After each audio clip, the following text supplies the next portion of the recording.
Hello, everyone, and welcome to the second of this four-part series of Meet the Researchers events that are being created by the Alumni and Development Team in partnership with the Center for Immersive Technologies.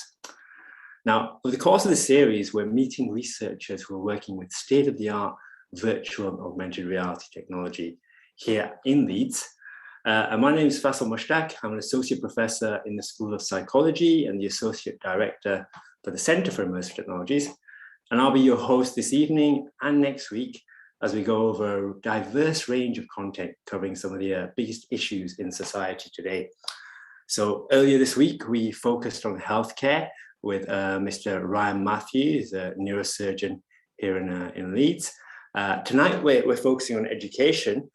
Then next week on cultural communication, and then finally climate change, of course, a highly topical issue at this moment in time. Now, the common thread across these areas is how these new, truly, really sort of transformative technologies, augmented reality, virtual reality, extended reality, and which really, I mean, if you've had the chance to sort of try them, really do feel like the future of human-computer interaction. And how these technologies are being applied to solve some of the biggest challenges in society today. And the mechanism by which we're doing this is the Center for Immersive Technologies, which is a cross-cutting interdisciplinary research center that, since its launch in 2019, has quickly become established as a pioneer in high-quality, responsible, and critical research on immersive. And you're about to hear today about sort of that research and how that's delivering a real world impact for the children of our neighbouring city, Bradford, which is where I happen to be sat, and our speakers for today are also sat. But before I actually introduce our speakers for this evening, I've got a few technical points I need to cover. The first is that there will be plenty of time for questions at the end of this presentation. But if you feel, if actually sort of something sort of pops up on the slides and you really want to ask that question before you forget it, there's a Q&A function at the bottom of the screen. So please don't forget to sort of post in there. And if you see in the Q&A, somebody's posted a question that you really like, that you want to sort of see answered, or something that you were thinking of actually posting, if you click the upvote option, that will sort of push that up our list, and hopefully I'll be able to get to that earlier on. So also I want to say thank you to those people who've already pre-submitted their questions. I will try and get to as many of those as possible at the end of this presentation. And then the final point that I need to mention to you is that this webinar is being recorded. So if anybody needs to leave early, that's fine. We'll be sharing the recording of this webinar over the coming couple of days. So on to our speakers for this evening. I want to introduce and welcome Professor Mark Mon-Williams and Dr. May Elshehaly. So Mark has a very extensive list of titles. It will take me far too long to go through all of them in this sort of webinar. I'll just highlight a few of them. Mark is a chair in cognitive psychology at the University of Leeds, professor of psychology at the Bradford Institute for Health Research, professor of pediatric vision at the Norwegian Center for Vision. Mark is also the founder director of the Center for Immersive Technologies. And Mai is one of the rising stars in the field of computer science and immersive visualization. And she's based at the University of Bradford, who we partner with very closely, and you'll hear about that partnership in the coming presentations. And she's a visiting researcher at the University of Leeds. She's also the Deputy Director of the Digital Matrix Programme and a member of the Advisory Board for the Wolfson Centre for Applied Health Research. So we'll be hearing from both of them today. I think that's Mark first, and then over to Mai after, and then we'll take, I'll present your questions. So please don't forget to post those, and then we'll go over those right at the very end of both presentations. So over to you, Mark.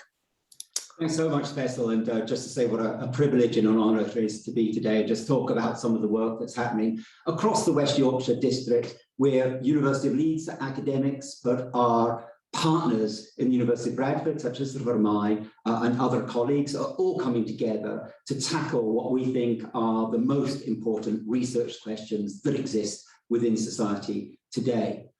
So over the course of this webinar series, there's lots of focus on all of the good, exciting things that are happening within immersive technologies.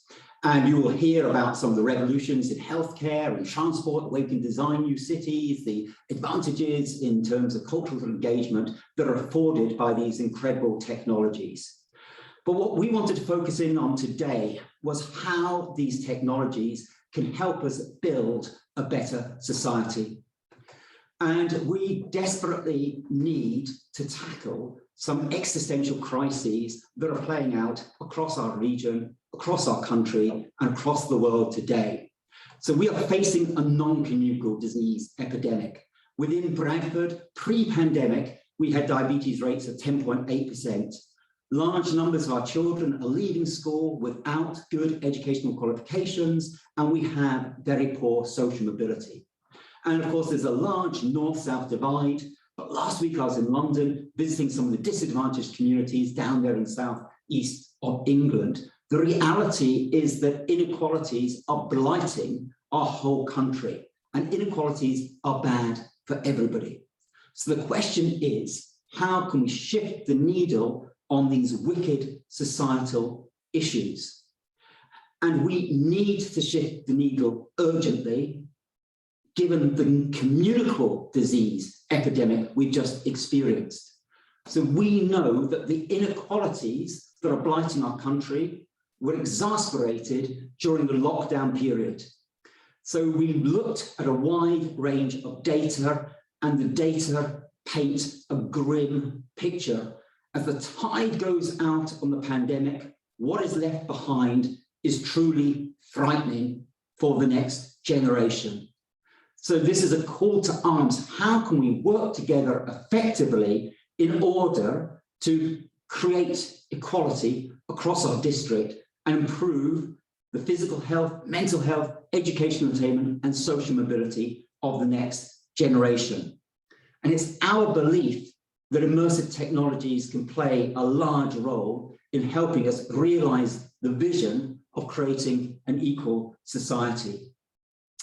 And in order to do this and generate the data that we believe we need to understand the problems and create meaningful change, we're working with an army of citizen scientists. So I'm sat in the Bradford Royal Infirmary, where we run the Born in Bradford project, which has morphed now into the Age of Wonder research program, where we're working with the 30,000 children who are entering secondary school over the next 4 years in order to track every aspect of their lives. For 13,818 children who are part of the original Born in Bradford cohort, we have all of the information on their mother's pregnancy, on the child's birth, all of the genetic information, and then rich phenotypical information that allows us to describe in detail every aspect of that child's life. We're now expanding that cohort to 30,000 children in our Age of Wonder program, and it is the world's largest and most important study on adolescence. And for the first time, we'll be able to understand the impact of social media on mental health. First time we'll be able to really understand how we can intervene and act early to improve long-term physical and mental health, and really start tackling the non-communicable disease epidemic that's playing out across the globe. So the question arises as to why do we do all of this work? And the reason we do this work is to create a rich picture, a rich understanding of the myriad factors that ultimately come together to determine a child's outcome. So through Born in Bradford, through Age of Wonder, we've managed to collate incredible data sets that describe every aspect of a child and young person's life and the lives of their family. And that has been such a successful program that we've now expanded that. So we now have the Connected Bradford data set that describes the life of all of the children across our region going back 10 years in time. So suddenly we can start to see how different aspects, different services intersect and interact in order to determine both good outcomes and bad outcomes for children. And that suddenly gives us the opportunity to really start intervening in a meaningful way, to start organizing multi-agency responses. Because what the data tell us is that all of these different aspects of a child and young person and family's lives are connected. So clearly, a number of children have health barriers to education. And clearly, education is one of the most powerful sort of tools that we have in order to combat long-term physical and mental health. So everything is connected, everything apart from our services, everything apart from our government departments and their organizations. So we have a department for education, we've got a department for health and social care, we have a department of culture and media sort of our studies.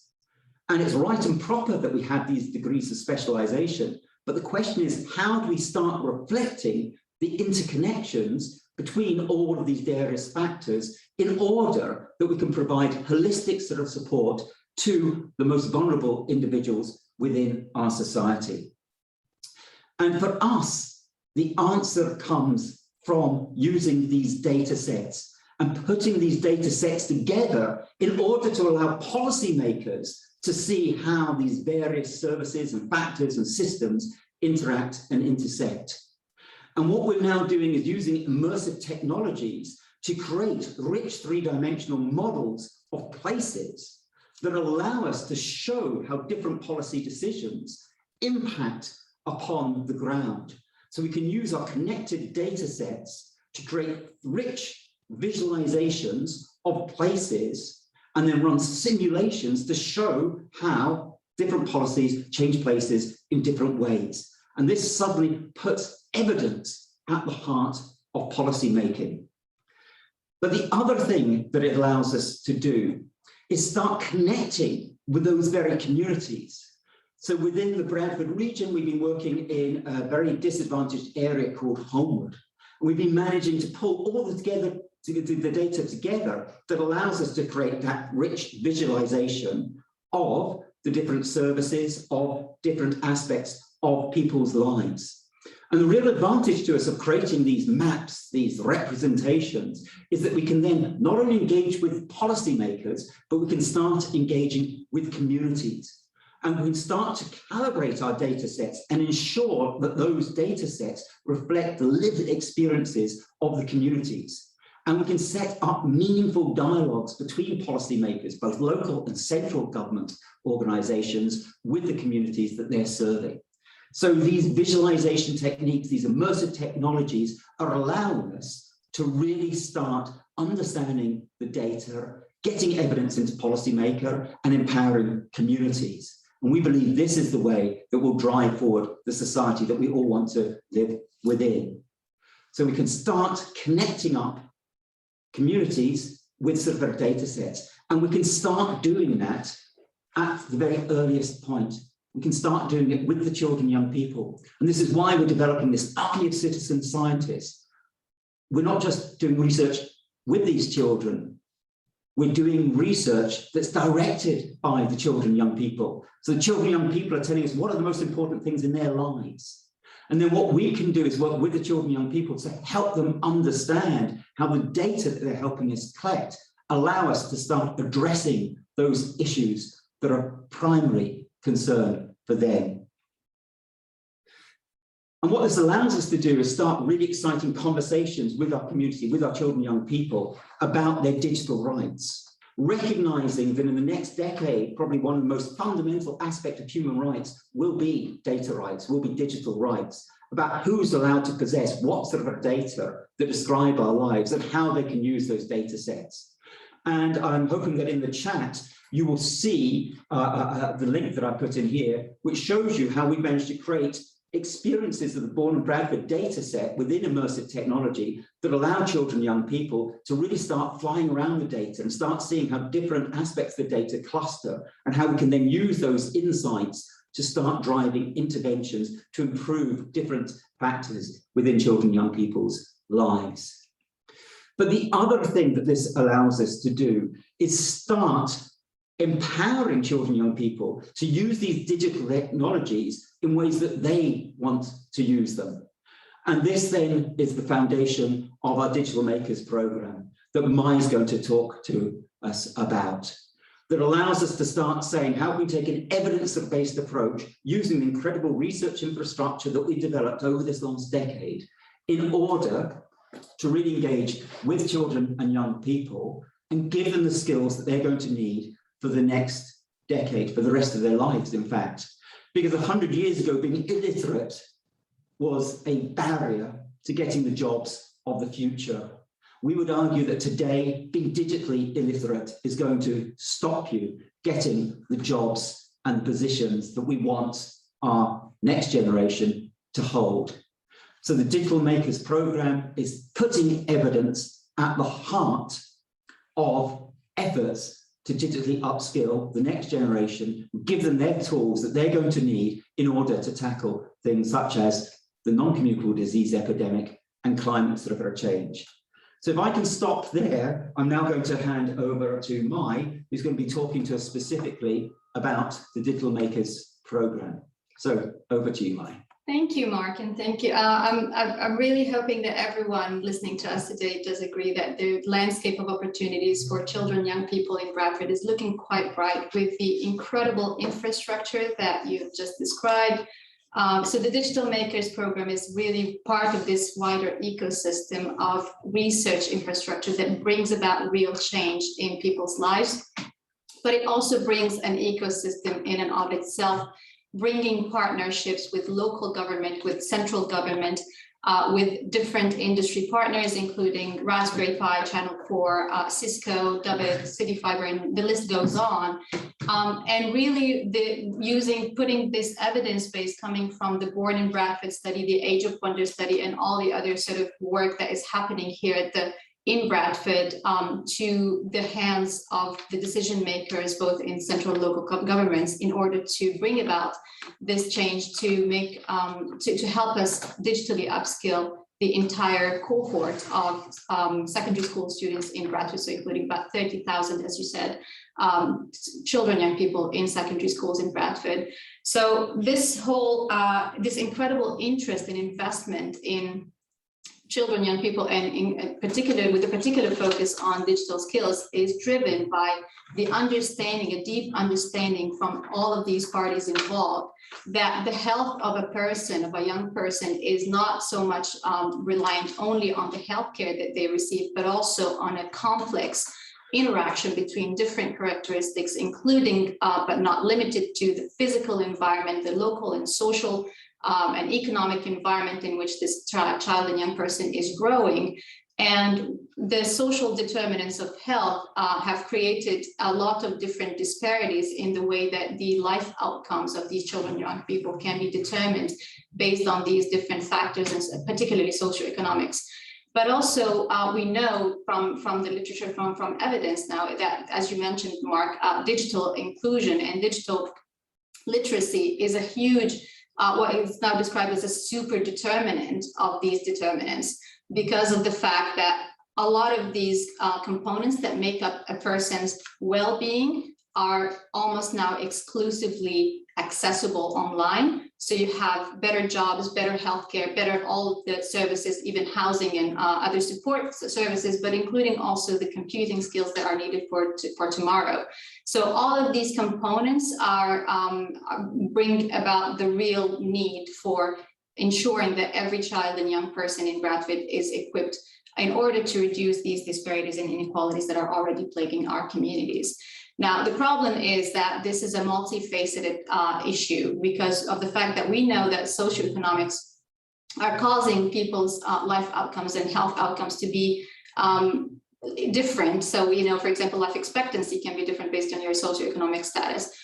So you would think, okay, but bringing about these services and making them accessible by giving people access to devices, access to the internet, might actually make these help the situation. But the problem is that the so-called digital divide actually exacerbates the problem because of the fact that the socioeconomic situation also is one of the determinants in how much a person is able to access these resources. So we know from evidence that socioeconomic status is a leading cause for this digital divide. We know that the populations that have already been advantaged before this digital era or digital age are now at a better advantage, and the ones that have been disadvantaged are at a bigger disadvantage at the moment. So, and the assumption that access alone to devices and to the internet can resolve the issue or can sort of magically make the divide or the inequalities disappear is completely erroneous, as has been proved in by evidence in by science.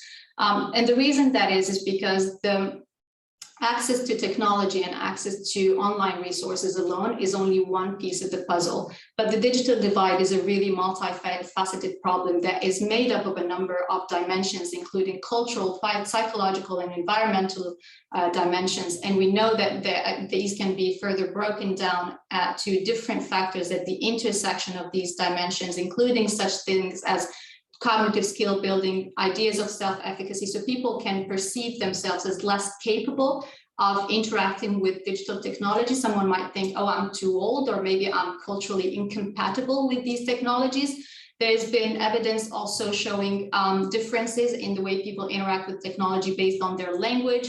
So people who are multilingual will interact differently and will perceive this technology in a different way than people who speak a single language. Culturally acceptable content plays a huge role. I come from a background where a lot of parents, when I was growing up, were sort of having some reservations about letting their children going online due to the fear of being exposed to content that may be perceived as culturally unacceptable. There's different issues of mistrust and interpersonal relationships. So we know that some communities have put more value, for example, on social relationships and interpersonal relationships and this sense of collectivism as a community. And there's the perception sometimes that these digital spaces or digital technologies are actually going to come as a barrier to this, or kind of a threat to this sense of collectivism. So these are just some examples of some of the dimensions of the divide that have been reported by science. But as you can see, these bits and pieces are just, again, giving us some bits of the puzzle. But the real opportunity here is that in Bradford, we have the ability to look at all these pieces of the puzzle together and put them in the context of the wider social determinants of health and well-being. We have a real opportunity with the fact that this is the youngest city in the UK, with about 29% of the population under the age of 20 years old. We have a real amazing diversity in terms of ethnic, cultural, and religious diversity in the city. But we also have all the challenges that make this problem very real. We have lots of, so the employment rate in Bradford is well below the national average. The map that you're seeing right here is showing the levels of deprivation according to the index of multiple deprivation at the household level in Bradford. So the darker shades of blue are the more deprived areas, essentially. And the index of multiple deprivation only gives us just kind of one sense or one piece of this, showing us a very high level sort of summary of how employment, education, health deprivation, crime, barriers to housing, and living environment deprivation can play a role in these kinds of inequalities. But also it tells us that many of the schools in Bradford fall within the higher range of this deprivation. So we know that all these schools here above the red line are falling within these areas with higher levels of deprivation according to the index of multiple deprivation. But as Mark said, data can tell us a lot more in Bradford. So we have the amazing opportunity and infrastructure of the Connected Bradford data set that brings about 1.4 million people's records. This is an anonymized data set specifically for research, and it really connects health with education, community care, criminal records, housing and benefits, social care, environmental data, so things like walkability of different areas in Bradford. A real incredible asset that can be used to really bring about a whole systems look at the problem of digital deprivation and how we can ensure a whole systems approach for intervention to ensure that every child and young person in Bradford has the same opportunity. Now, this whole systems approach, the way we kind of envision it, is two streams of work that are happening within the Digital Makers program at the moment. One is around understanding the situation and really enabling and empowering our decision makers to have an access to the routine data being collected through Connected Bradford, but also through the Age of Wonder and also through the Digital Makers. And bringing about this, so we know that data is power, right? So we have all the empirical results, data linkage, but we also know that with larger data data at scale comes a lot of challenges. So what we're working on is we're building the infrastructure for visual analytics and visualization and machine learning approaches that allow our decision makers essentially to make sense out of this data at their fingertips as and when they want to make the right decisions for our children and young people. So this is one stream of work. The other stream is on the delivery of the interventions within the schools. So we're working with every secondary school in Bradford to ensure that we, whatever works in some parts of, you know, the more, the less deprived areas or the more sort of affluent areas, it also applies. We know that there's going to be differences, and we know that if we just go in and have a coding club, for example, in some of the schools, there's always going to be a specific group or cohort or sub-cohort of children, young people who are going to be participating. But it really is about ensuring that capacity and access are equitably available in every school, no matter how deprived an area might be. We have the same or sort of level playing field for these children, young people in terms of capacity and access to the resources. But also the bigger part around this, as I said earlier, you know, access alone is not the solution, is not the answer, and we acknowledge this. So we are very much focused on the participation and experiences of these children and young people. And one of the key enablers for this element of experiences is immersive technologies. This is why it's the Center for Immersive Technologies program as well, because of the fact that we know from evidence that immersive technologies have an incredible ability to tackle many of the dimensions that I mentioned earlier about the digital divide. So we know that they have been proven to improve, for example, interpersonal relationships and really ensure people and encourage better social interaction between young people. We know from evidence as well that things like the choice of avatar can improve people's trust toward technology. So if a woman in hijab, for example, is creating her avatar in the virtual space, she wants to see herself, she wants to see that avatar also wearing a hijab and having some kind of connection to that technology that she's using. This is not just about hijab though, it's about sort of really representation. This is where representation matters, and representation in tech is a huge issue. So we all want to make sure that the content that is being delivered is co-produced with the children, young people, with the people that in these communities that are being represented in the digital space. And that is an element, again, of ensuring trust and really bridging the gap between these children, young people, and the digital technologies that they are using. We've seen this and we've experienced it firsthand in our 1-week pilot that we had this summer at the National Science and Media Museum. So some of these beautiful faces that you're looking at right now are some of the children, young people in Bradford who we have the pleasure to spend a week with. They have engaged in coding clubs. So the program was a collaboration, obviously, with our partners from Raspberry Pi and the STEM Center at the University of Bradford and the National Science and Media Museum and the STEM Ambassadors Hub. And there was a real appetite from the children, young people in engaging with, obviously the coding experience was really fascinating for them. They were very enthusiastic about it, but there's also a lot of fear at the beginning. You could see that at the beginning of the week, but then as the week progressed, you could see a lot of enthusiasm. Immersive was a huge part of this experience and this enthusiasm, and you can see it on their faces here. So we know from that this is really research that is changing lives, that is bringing about real change and ensuring that these children, young people are given a voice. So with this, I'm going to hand over back to Faisal, right? Thank you very much, and please do get in touch if you have any questions.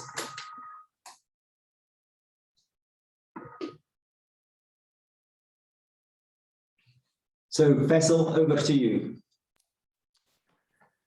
Thanks, guys. I'm just getting my video back on screen. What a fantastic set of presentations. Very big challenges, ambitious plans, and yeah, the appetite to address them. So it's great to hear. Right, so we have a bunch of questions pre-submitted, and sort of questions are also coming through right now, live. So I'll just remind people where that is. That's the bottom of the screen, Q&A box, and you'll be able to see some questions there and post your own, upvote which ones you like. So before I get to the current questions, we have had some pre-submitted questions. So thank you to those people who have offered those. I don't have your names to hand, but much appreciated.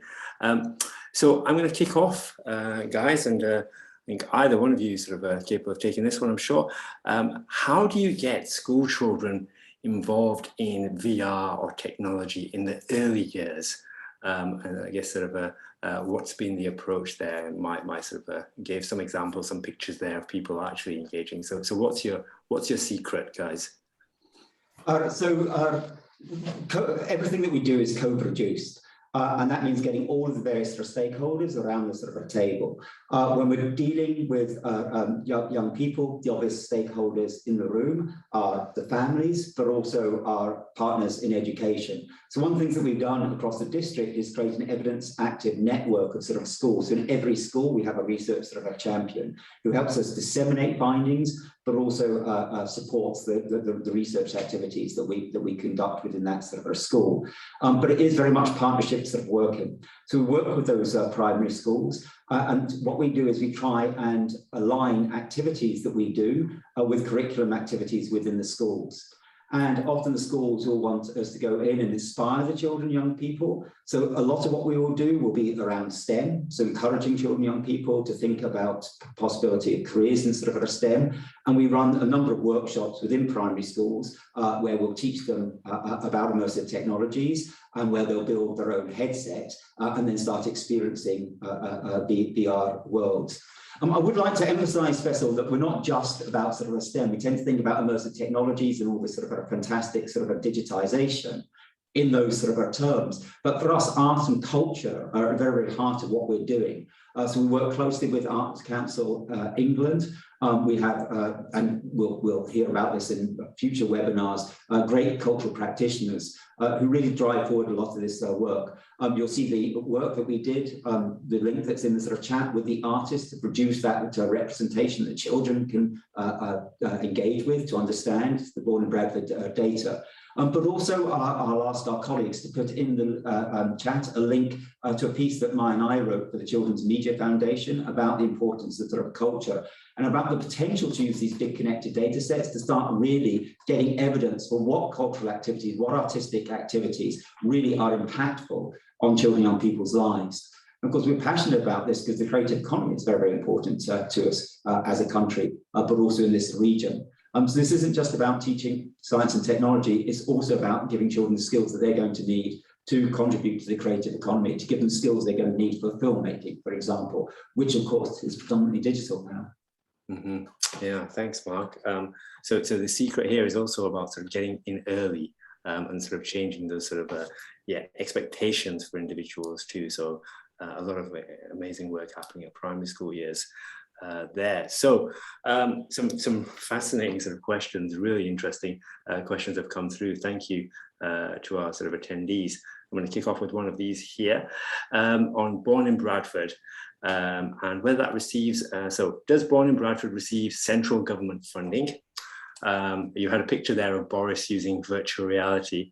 And the question is, will the findings of your research feed into the government's levelling up agenda?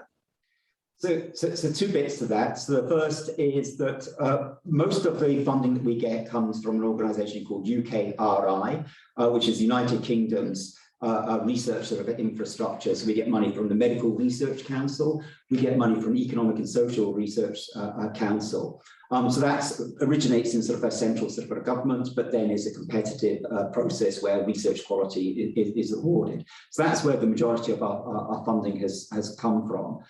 We are starting to work very, very closely with sort of central government, who understandably are excited about sort of work that's happening. So the Director of Delivery for Number 10 sits on our executive steering group. We work very closely with the Department for Education. We are apolitical, so we don't directly get sort of funding in from sort of the central government, but we would like to explore ways that we can contribute to the discussions around levelling up.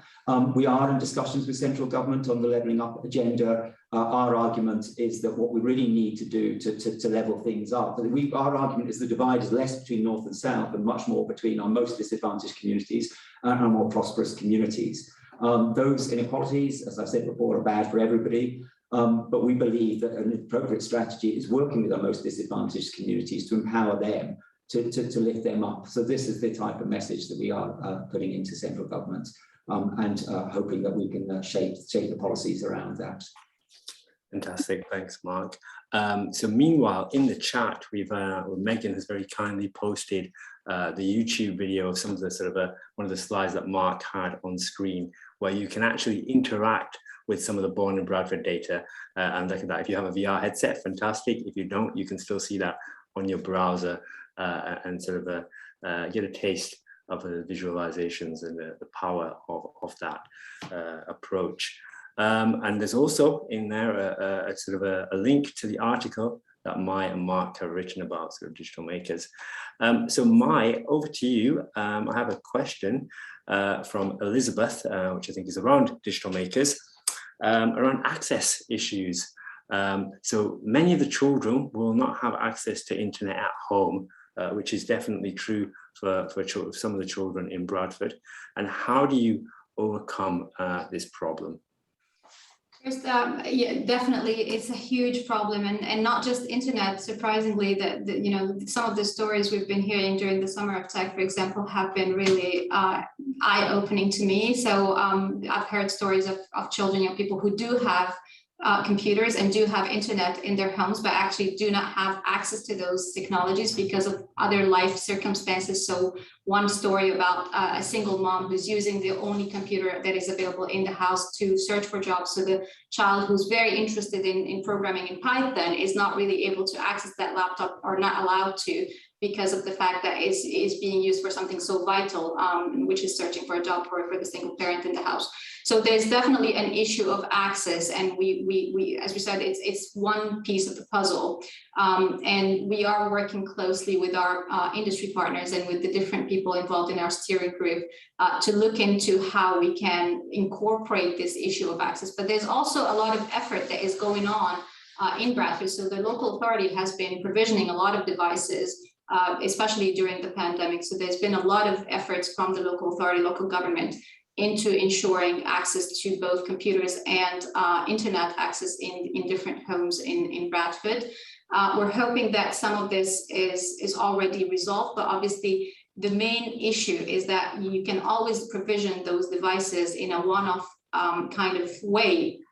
But the real issue is sustainable access. So sustainability is a major part of what we're doing. And this is why we are building those digital infrastructures that support our decision makers to have a situational understanding of where exactly are the access issues, where exactly are the capacity problems, are they in school, are they in at home, and we're looking at these different contexts. But also part of this data collection that we're going to be starting hopefully in the new year is not just about the availability of these resources, but also the participation element. So are they being used? Some of the questions that have been raised from our local government representatives has been, we've provisioned some devices that we know have never been logged into. So we want to look into the reasons why these devices are not being able, why people are not being able to use them. Is it usability issues? Is it that the operating system is too complicated? Is it that they have other limitations? Some cases we've heard are children who have no desk to sit on in their household. So they have the computer device, but they don't have a place to put it on. So you see, it's a very complex situation and a very complex set of characteristics or set of dimensions, as I said, and we're trying our best to capture all of these different dimensions in a very systematic way and present them to our decision makers. Yeah, these are wicked problems, Faisal, very complex, multi-faceted. We know that 20% of our children did not have access to the internet during a lockdown, and that captures in a nutshell the big problem. So when schools are pushing out lots of materials online and being encouraged to shift to online teaching, 20%, so 1 in 5 of our families could not access that content. But there aren't simplistic solutions to it, and that's why digital makers is so important. As Mai says, collecting the evidence and properly understanding, so policymakers can make the best use of scant resources to ensure that we're really targeting effective policies that really make these inequalities a thing of the past. Yeah, those are incredible statistics, Mark. I mean, so you take this for granted these days, right? We're all communicating here via the internet, which is yeah, remarkably not possible for some people. More amazing questions coming through. Let me see if I can sort of yeah. Faisal, can I just start? There's a question that caught my eye from Gabrielle, which is about how these findings help children with special educational needs. Just to sort of say, an awful lot of what we're doing is focused on children with special educational needs. Our district, like districts up and down sort of our country, have a big problem with educational needs not being identified until much later in the child's trajectory. What we're able to show with our connected sort of our data sets, and this is work that has been sort of scaled up across the sort of countries. We've been able to show that actually the routine data can identify children at risk of special educational needs at the point of school entry. So we're now trialing a very large sort of a program across the country where we can then use that red flag to start wrapping sort of support around from the outset. Again, the ability to show these data in a way that policymakers can really engage with has really sort of helped that sort of a conversation. So special education needs massive interest for us. Mm-hmm. Yeah, thanks, Gabriel, for your question. I'd like to go on to Kyle now. Kyle, thank you for your question. Kyle is from New York, and Kyle is working with secondary school students to try to understand their current strengths and passions, with, of course, a focus to sort of helping and guiding them towards future industries.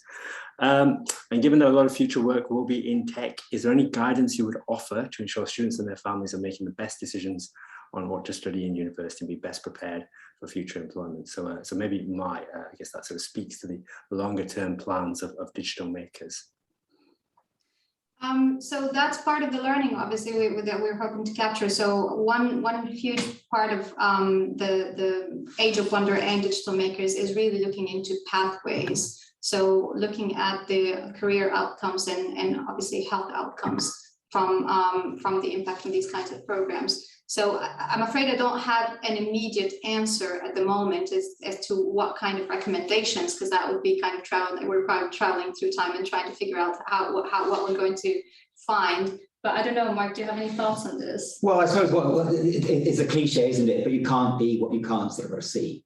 So I guess our rule of sort of a thumb within sort of digital making, one of the things that we do is what we want to inspire sort of our children. We want to sort of say, oh, you should be sort of doing this. So I guess one of the things that we do is we try and show children across Bradford just the range of different opportunities there are. So one of the things that we do with a number of the schools, so we're sat here in Bradford Royal Infirmary, so we have access to lots of people who do lots of different jobs. And so we'll send lots of people out into a school and do a what's my line, where the children, young people have to try and guess what the person's role is. So, you know, we'll have a pediatrician there, but we'll also have a member of our cleaning sort of our team there. We'll have a data analyst there, and we can start showing just a range of jobs that are available. And that sounds such a simple thing to do, but for a number of our communities or families, they really don't have the understanding of the range of sort of our jobs. And our hope then is that a child, doesn't really matter what the job is, that really resonates with me. That's where my heart sort of lies. And then we work very close to the school looking at the messaging. You can be that. And that's a lot of what we're doing in Digital Makers, just trying to inspire those sort of children, help them understand the various sort of jobs that are available, and then empower the sort of schools to encourage the sort of children to get the qualifications. I mean, they've got lots of different doors open to them.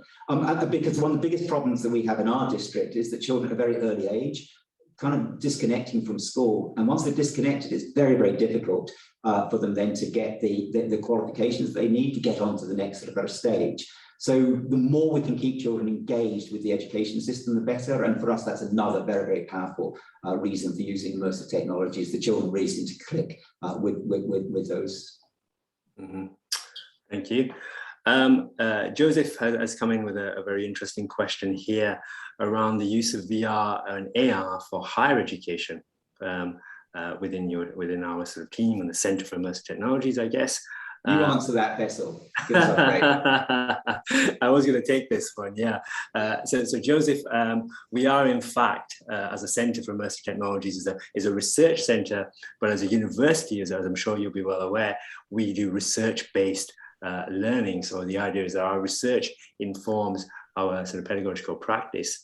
And that's pretty much what we're sort of on the road to doing now. So there are already numerous cases across the university where we are applying VR, AR technology for education. So off the top of my head, I'm thinking about sort of civil engineering, where they're using VR for testing the durability of bridges, for example, in computer science on sort of a generation of photorealistic sort of content for VR, and that's the next sort of generation of sort of computing and gaming devices. So there's a lot of work happening across campus, perhaps too much to sort of mention here. On our website, we've got some sort of case studies, for example, in geography, and you'll hear about sort of climate change sort of next week as well. So yeah, it's happening. We're also sort of about to undergo a new sort of digital reform, and sort of how we're using digital for education, and immersive is pretty much at the heart of that sort of those plans. Mark, you were going to say something. Well, I was going to say, I suppose we wondered if Megan could put in, there's a couple of blogs that we've written around some of the potential uses of sort of VR that flags sort of some of the work that's happening across sort of a campus. It's a major, we did look, you know, sort of, Faisal and myself sort of a lecture on you know, brain anatomy, using two-dimensional PowerPoint sort of a slide, when you can put a three-dimensional representation of the brain in the hands of a student. There's no doubt immersive technologies are the future of higher education, and you'll see in those sort of blogs just some examples across our campuses how that's going to be embedded. Is being embedded in our teaching. Did you mention the dentist? I mean, you know, now. In fact, no, I didn't. So there's sort of the forefront of VR for the last decade. The dental school has been using haptic virtual reality simulators for training the next generation of dentists. Believe me, you want them training on those virtual reality simulators, not our teeth. Yeah. So actually, I'm just going to flag some really interesting work there, which is around improving education and patient safety. So one of the things that the University of Leeds, the first place in the world to do this, was to create these patient-specific virtual models. So the idea is, if I'm going to go see one of our trainee dentists at the Leeds Dental Institute, some of you may have frequented that in the past, they take a scan of my teeth, they operate on that virtual scan the week or sort of a few days leading up to my subsequent sort of operation, and the tutor sort of checks through and sort of actually confirms that your measurement of 2 millimeters is actually 2 millimeters, and sort of the processes that are being followed are safe and fit for sort of purpose. And then you go in as a trainee confident, sort of with the knowledge of having practiced working with a real patient, and then sort of some incredible data coming out from there around sort of how that improves the patient experience, improves sort of a skill acquisition for the trainees too. So we could go on with these examples, but probably best to sort of direct you to that website, and of course, you know, follow up with sort of any questions you might have with our email address too. So thank you very much. I don't know about you, Faisal, but Yvonne's questions make me feel very jealous. Oh, yeah. So I think there's potential here for a partnership, as long as the meetings, the first meeting takes place in the Caribbean. Yeah, this is definitely a collaboration we want to encourage. Yeah, so Yvonne, is asking, is there an opportunity to partner with the local university? So Yvonne, I think the best sort of approach, maybe we can put, we've already done it, we've got the email address in there. If you can reach out to us, we'll follow up with that conversation. I think we're, and Yvonne, very, very happy to share the learning and reach out to any sort of contacts that we can have, but absolutely. One of the things that we found in digital medicine, this is phenomenal, right? I mean, this is just incredible. And we suddenly realized that kind of everybody's sort of assuming that somebody else is going to go and sort this sort of stuff out, or somebody else will take a lead on the application of these sort of technologies in higher education, in primary schools and secondary schools. But the reality is that nobody's really taking leads. If you can reach out to your local university and encourage them, fantastic. And we'll do everything that we can at our end to sort of support that. We've helped establish the Norwegian Centre for Immersive sort of a Technology, and they're a fantastic sister organisation for us. This is the future. The more we can help shape this future, the better from our perspective. So please do get in contact with us, and we will do everything we can to help. Mm-hmm. Yeah, absolutely. So but we already have these types of relationships with other universities across the globe. So yeah, very welcome. Okay, so I'm going to return to some of our pre-submitted questions. I'm going to return to this sort of this submitted question towards the end. That's a very important, critical point. So can I ask you guys, if you're a teacher, so maybe there are some teachers sort of logged in here today, and they're thinking, okay, well, this sounds fantastic. How do I implement this in my school? How do I sort of take the learning from this sort of program? What's the mechanism by which they can sort of go about doing that? That's a tough one. Well, it's again, it differs very much between different schools and different even classrooms. And sometimes, you know, we are trying to delve deep to the point where we want to see what the outcomes, what the sort of what works and what doesn't work at the individual level for children, young people in Bradford, and while acknowledging that the challenges are going to be, so we are in the early stages of identifying those challenges, but we've already had, we've got like pages and pages of that we've filled about the different sort of dimensions, as I said, of this digital divide and what contributes to it and what different factors are more important to some of our children in some of our communities and at the sub-community level. So you look at all the person as a complex structure, you know, how they interact with technology is a really, really complex question. So what works in one school will not work in another school. What works in one classroom for one pupil may not work for another. So that has to be acknowledged. The mechanism by which we are currently sort of soft launching all of this is looking at the more deprived areas in Bradford. So we're focusing on an area which is Homewood. Am I pronouncing this right, hopefully? Yeah.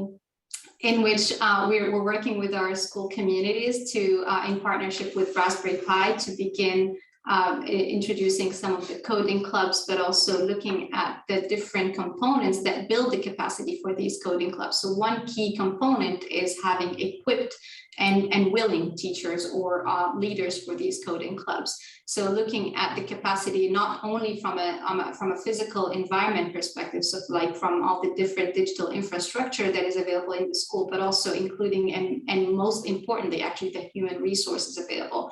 And again, this will differ from one school to another. So we know, for example, that teachers from primary schools are more likely to engage with training for computing education than teachers from secondary schools, for good reasons. You know, it may have to do with workloads and stuff. But we know that this is one of the things that has been observed and repeatedly sort of discussed within the partnership community that we're working with.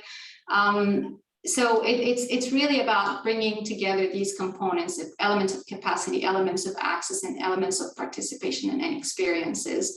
And these experiences will differ. They will differ based on someone's background, but they will also differ based on the technology that's available. So immersive is one key, we've identified it as one key component to really bridge the gap. One thing that has been described by one of the teachers to us when we were talking to them about the digital maker center, they were saying, you know, my heart sinks every time I'm having to introduce an activity to my classroom that involves them logging onto a computer, because I know some of the students are going to forget their password, and then I'm going to spend about 15 minutes out of my period just looking at these, you know, resolving these technical issues. So there's a lot of technophobia. There's a lot of different components that have to do with the usability of the technology itself and how accessible it is to the teachers, let alone to the pupils. So I guess there's no recipe at this point, but that's what we're hoping we can capture through the learning through this incredible program over the coming years. It's worth also say we do have some resources sort of at FESL. We do have some guidance towards sort of our teachers. We have guidance towards our local authority on digital inclusion. So if anybody wants to see any of those resources, very happy to share those with people. Yeah, and the place to get that is, I imagine, on the Centre for Applied Education Research website as well. Yeah, or at least reach out to us. So I think those resources probably aren't available via that, but yeah, contact us if you want to see any of those resources. Yeah, great. Okay, so another question, I think this one maybe for you, Mark, on working with local businesses and developing digital job opportunities that will be of benefit to sort of businesses and the children Yeah, no, absolutely. So the presentation I gave, I put up that sort of a slide with our poets. So Ian Macmillan's our poet in residence, and he had that sort of poem about everything being connected. And in fact, in the building, which is a joint partnership between University of Leeds, University of Bradford, and the Bradford Royal Infirmary, we've got a great big neon sign, which I can see, which says everything is connected. Our analysis from the Born in Bradford and Connected Bradford sort of a data set is if we really want to make changes in any part of the system, you can't ignore all the other parts of the sort of a system. So we've really got to be working in partnership with everybody across the sort of a district. So we have local businesses, we also have a central international sort of a businesses together with our partners, education sort of a partner. So it really is well, a cast of 1,000, but it really has, you know, voluntary sort of a sector, care trusts, hospitals sort of a trust, local authority, really everybody coming together in order to try and solve these problems. So yeah, business community, very, very important for us. And great successes there. So PwC. I've actually set up an office in the sort of centre to support this sort of work around digital and data. Yeah, you're right. That's a real success story, having an organisation of that size sort of move in, create sort of new opportunities. So we only have time for one more question, I'm afraid. It's flown by. So I'm going to end with a question that sort of was pre-submitted, but I think sort of many people listening will probably have the same sort of thoughts in their minds, which is, how do we get involved? How do we learn more? Sort of how do we stay engaged with this sort of this exciting sort of program of work? Get in touch, I would say. Definitely do get in touch with us. We'll be very happy to set up a call and have a conversation around your interest in what you can contribute and how we can sort of work together. It'd be really great to hear from everybody. Yeah, and we're hoping to launch our website at some point in the new year. So this is going to be another point of a way to reach out to us. But definitely do reach out by email in the meantime, and we're more than happy to set up a call. Yeah, keep checking Centre for Immersive Technologies. We'll be putting out lots of information on there. Also, you'll sort of see some links in it for our Centre for Applied Education Research, which is part of our community here. Yeah, lots of ways, but as Mai says, just get in touch. We love to share learning. We love to obtain sort of a learning. We're very much a sort of push that sort of pull. Any expertise or learning or sort of support that we can pull in is brilliant. These are big, big problems, and we need all the hands on the pump. Conversely, we love sort of share anything that we sort of learned in our sort of journey. So do get in touch. Do use the Centre for Immersive sort of Technology sort of website to just see what the various things that are happening. Great, thank you. So I think that's all that's time sort of is left now, is just to say thanks. Well, thanks to our two speakers for this evening. Thank you to everyone who's dedicated their time to sort of listening in, and sort of and to those of you who'll be watching on the sort of YouTube sort of video too in the coming days. So we'll share all of this information with you. We'll give you links on how to contact Mark and Mai through the Centre for Immersive Technologies and the Centre for Applied Education Research. Will come through from our alumni and development team. And I just need to flag to you that there are still a lot more for us to cover. Next week, we've got 2 more presentations where we're talking about culture and the environment. So please do tune in for those if you're interested in hearing more about the work happening in Immersive at the university. The final bit of housekeeping is to sort of note that there will be a feedback form as you come to close this window, and we really appreciate your comments and sort of on what you've heard today and what you'd like to hear from us in the future as well. So please do complete that if you get a chance. So thanks again, everyone, and I hope to see you all on Tuesday next week. Yeah, get in touch with Mark and Mai via the email website. Thanks all. Thank you. Bye.